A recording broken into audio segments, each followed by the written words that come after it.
At 4:32 a.m., across Virginia and the southwest border, federal teams hit 63 targets in one coordinated sweep, seizing 2.1 million fentanyl pills, 480 kilograms of cocaine, 91 kilograms of heroin, 1.7 tons of methamphetamine, and more than $54 million in dirty cash before sunrise. The room went still when the second line came. What we uncovered was not a street gang, not a regional trafficking ring, but the most dangerous internal cartel infiltration ever discovered inside a federal security system on U.S. soil. That was the claim. Cold. Direct. Measured like a death sentence read into a microphone. The kind of statement that tells you this is already bigger than the headlines. Bigger than a border story. Bigger than narcotics. Bigger than corruption. Because this time, the enemy was not only crossing the line, the enemy had already been sitting behind the firewall, inside the command architecture, wearing a badge, speaking the language of national security, and quietly ruling a drug empire from the one place nobody thought to look first. And if you think that sounds impossible, stay with this story, because the next part is worse. At 4:32 a.m. in Chantilly, Virginia, the streets were dead quiet. A low ceiling of mist sat over the pavement. Neon signs buzzed in the distance. Office parks slept behind tinted glass. Delivery trucks idled at red lights with no idea that a war had already started around them. Then the first black Suburban rolled in without sirens. Then another. Then a convoy. FBI tactical teams, DIA strike units, ICE enforcement groups, SWAT operators, DEAS support elements, helmets, night optics, suppressed commands, black uniforms moving through the cold like they had rehearsed this moment 100 times.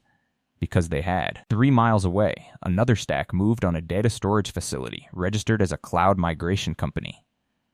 6 miles south, another team closed around a cybersecurity training center with no students and no public records that made sense. At the same second, teams hit a luxury townhouse used as a dead drop site, a private logistics office near Dulles, 2 shell company warehouses in Manassas, a bar front in Alexandria, an underground casino in Arlington, and a quiet duplex where human trafficking victims had been processed through fake visa paperwork and routed toward cartel labor cells. It was synchronized violence in legal form. Doors shattered. Flashbangs cracked the dark apart. Agents poured through smoke and splintered wood. A man in a silk shirt tried to bolt through a service exit carrying a duffel bag packed with vacuum-sealed cash and fentanyl bricks. He made it 6 steps before a federal agent drove him face first into wet concrete. Another suspect opened fire from the stairwell of the casino office, sending rounds through mirrored liquor shelves before SWAT pinned him under a rain of commands and laser dots.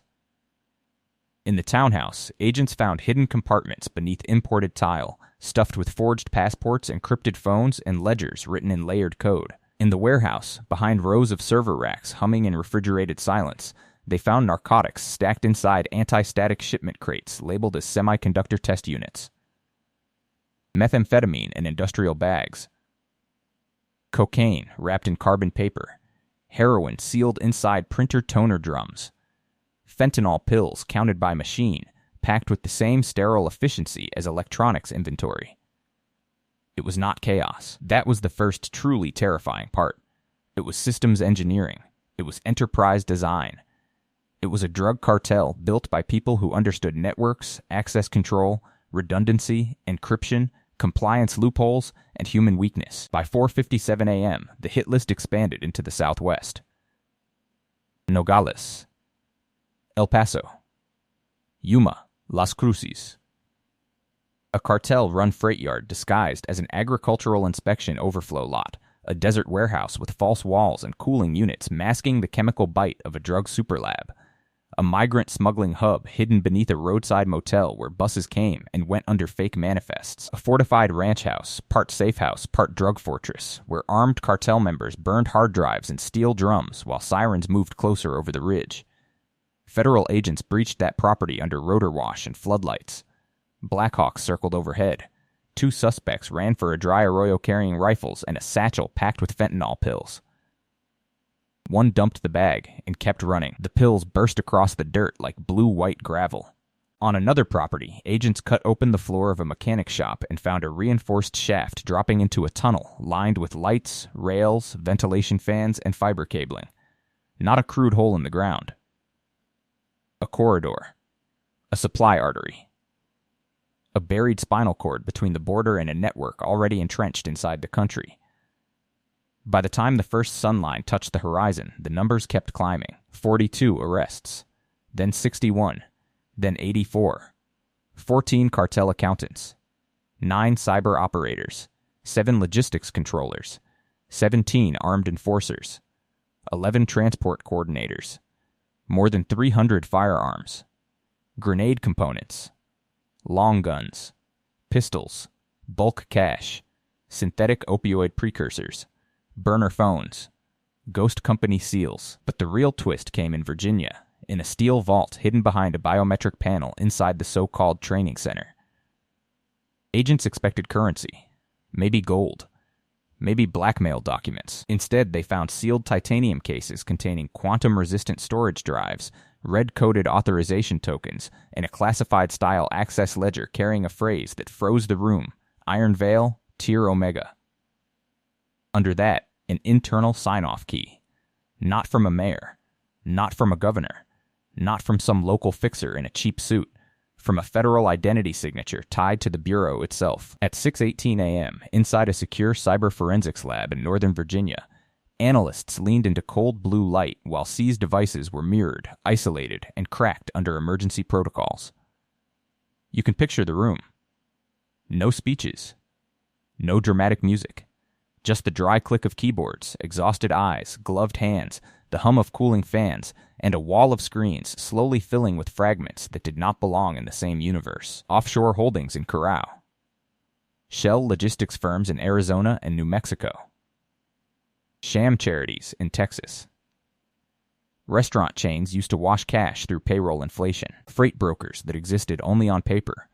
Ghost nonprofits tied to anti-addiction outreach that had quietly redirected federal grant money into warehouse acquisitions near smuggling lanes. One by one, the fragments locked together into a network diagram so wide it stopped looking like a criminal case and started looking like a shadow state. The analysts gave the architecture a name lifted from one of the seized drives: Operation Hollow Crown. At the center of that digital web sat a man no one in the public would have suspected: FBI Cyber Division Chief Nathaniel Ryan. Decorated, brilliant, untouchable on paper. The kind of official who spoke at tech summits, testified behind sealed doors, warned lawmakers about hostile foreign intrusions, and built his career on the promise that he was protecting the nation's digital nervous system. But buried inside the decrypted authorizations was his signature, fragmented, masked, layered through military-grade obfuscation. Yet there, his access key had greenlit freight route diversions. His token had approved identity wipes for cartel couriers. His credentials had flagged select surveillance zones for maintenance latency during major narcotics movement. His sealed approvals had aligned with drug tunnel construction, human trafficking transfers, migrant smuggling corridors, and mass fentanyl distribution events across the Southwest. This was not corruption. It was command-level collusion. This was not negligence. It was engineered treason in a tailored suit with federal clearance and a counterintelligence vocabulary. According to the recovered files, Ryan had transformed the ironclad network from a brutal narcotics cartel into something harder to kill, a hybrid empire of code, cash, coercion, and state-grade concealment. He was not just protecting the flow, he was designing the flow. Every shipment route had redundancy. Every money lane had clean front layers. Every compromised officer had a handler. Every raid risk had been modeled. He had turned security doctrine into cartel doctrine. And the deeper the analysts dug, the uglier it got, because the next phase showed this operation had only just begun. At 5:41 a.m. local time, in a joint command center outside Tucson, Arizona, the lights never dimmed. Digital maps stretched across an entire wall. Red markers pulsed across Phoenix, El Paso, Nogales, San Diego, Albuquerque, Las Cruces, Laredo, and dozens of smaller hubs most Americans never hear about unless something explodes there. Truck routes glowed like arteries. Tunnel nodes blinked below the border. Safe houses, stash locations, server farms, escrow fronts, cash processing sites, motel corridors, rural compounds, customs choke points, all tagged, layered, and moving in real time. A federal operations commander stood over the map and said the line that set the second wave in motion: execute all remaining warrants. More than 1,200 federal agents moved before dawn, backed by 38 SWAT teams, aviation units, armored tactical vehicles, mobile signal intercept teams, D-8's air surveillance, and U.S. Army aviation support on standby for border containment. No parade, no victory speech, just controlled force at scale. Near El Paso, a desert superlab hidden inside an industrial cooling plant was breached and shut down while chemists and respirators tried to dump precursor solutions into emergency drains. Outside Nogales, a mansion in the hills, marble floors, bulletproof windows, underground garage, was revealed as a cartel fortress with a panic room full of satellite phones, hard currency, long guns, and paintings concealing weapons slots in the walls. South of Yuma, agents intercepted a convoy moving beneath the cover of produce transport, 3 refrigerated trailers, 1 escort SUV, 2 scout vehicles, all registered to a clean energy agricultural contractor that had received state incentives and never once raised suspicion in the system. When the seals came off, investigators found hidden chambers behind lettuce pallets packed with methamphetamine, heroin, and bundles of cash vacuum sealed by denomination. In New Mexico, ICE and FBI teams pulled migrants from a transit house where terrified families had been used as human camouflage for cartel movement. In a canyon corridor near the border, another strike team dropped into a tunnel shaft and seized fiber repeaters, coded lane schedules, and a digital switchboard, routing both narcotics and people-like inventory. In San Diego, a communications hub disguised as a blockchain startup was hit at the same time its operators tried to wipe 6 remote servers tied to the ironclad network's financial backbone. They failed. By noon, the count was staggering. Another 126 arrests. 6 regional cartel lieutenants.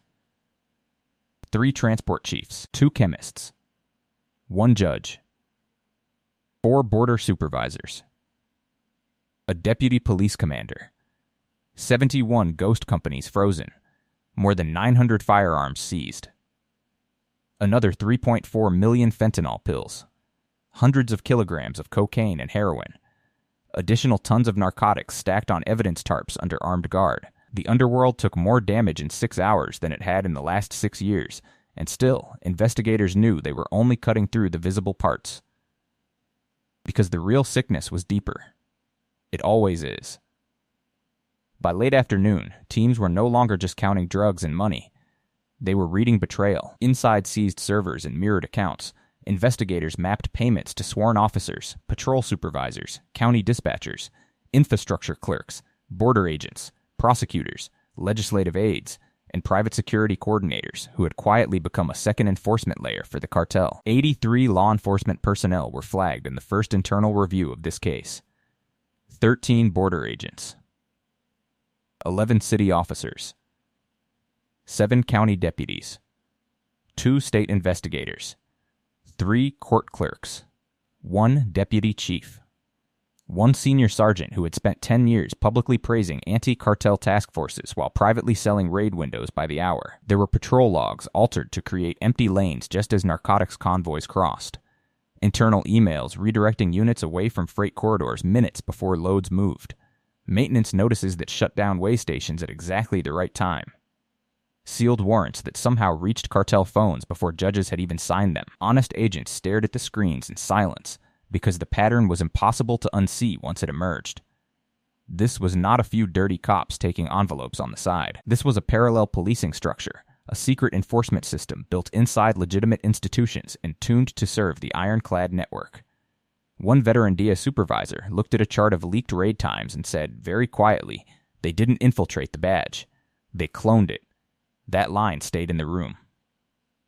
Because it was true. In Phoenix, federal agents arrested Deputy Chief Roland Mercer outside his gated home as neighbors watched through their curtains.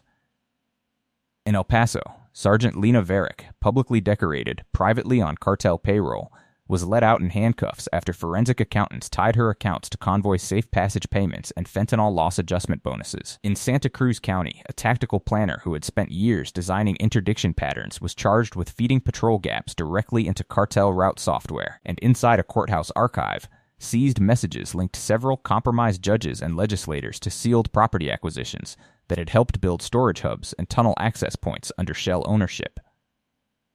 Governor Silas Wren was not the mastermind, but he had enabled the climate, quietly steering grants, appointments, and infrastructure approvals toward the network's front companies, while pretending not to see what the money was buying. Honest officers cried in interview rooms, some out of rage, some out of shame, some because they finally understood why good cases had kept collapsing for reasons that never made sense.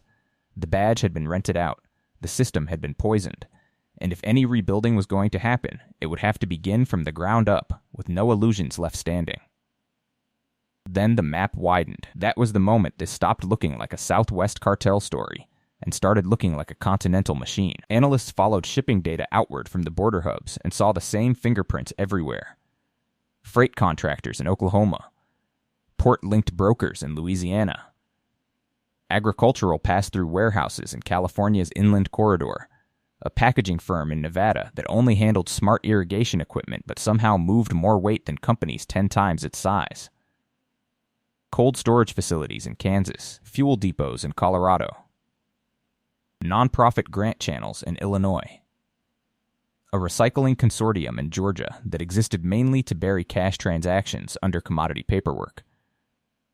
The ironclad network did not rely on chaos. It relied on legitimacy, on invoices, on tax IDs, on trucking law, on procurement language, on green energy grants and rural development subsidies, on the bland words no one reads closely enough because they sound boring and safe. According to the decrypted planning files, the network could move up to 14 tons of narcotics per week through blended cargo without triggering standard anomaly alerts, not because the shipments were invisible, but because the alert architecture had been subtly redesigned around them. Shipping manifests were altered 2 layers upstream. Scan schedules were changed. Way stations were placed into maintenance rotation. Border staffing patterns were softened under false humanitarian surge protocols. Migrant smuggling routes were used as smoke, human trafficking lanes as cover, legitimate trade as camouflage. And at the center of the most horrifying cache sat a final file authorized by Nathaniel Rhine's encrypted key Dominion phase. It was not about making money next quarter. It was about permanence. The plan called for the FBI Cyber Division breach layers to remain active long after individual cases died. It outlined the acquisition of data brokers, infrastructure vendors, private security contracts, and regional political influence cells. It proposed a future in which the Southwest hubs would become the permanent headquarters of a cartel-state hybrid protected by legal systems, shielded by corrupted intelligence, and normalized through public fatigue.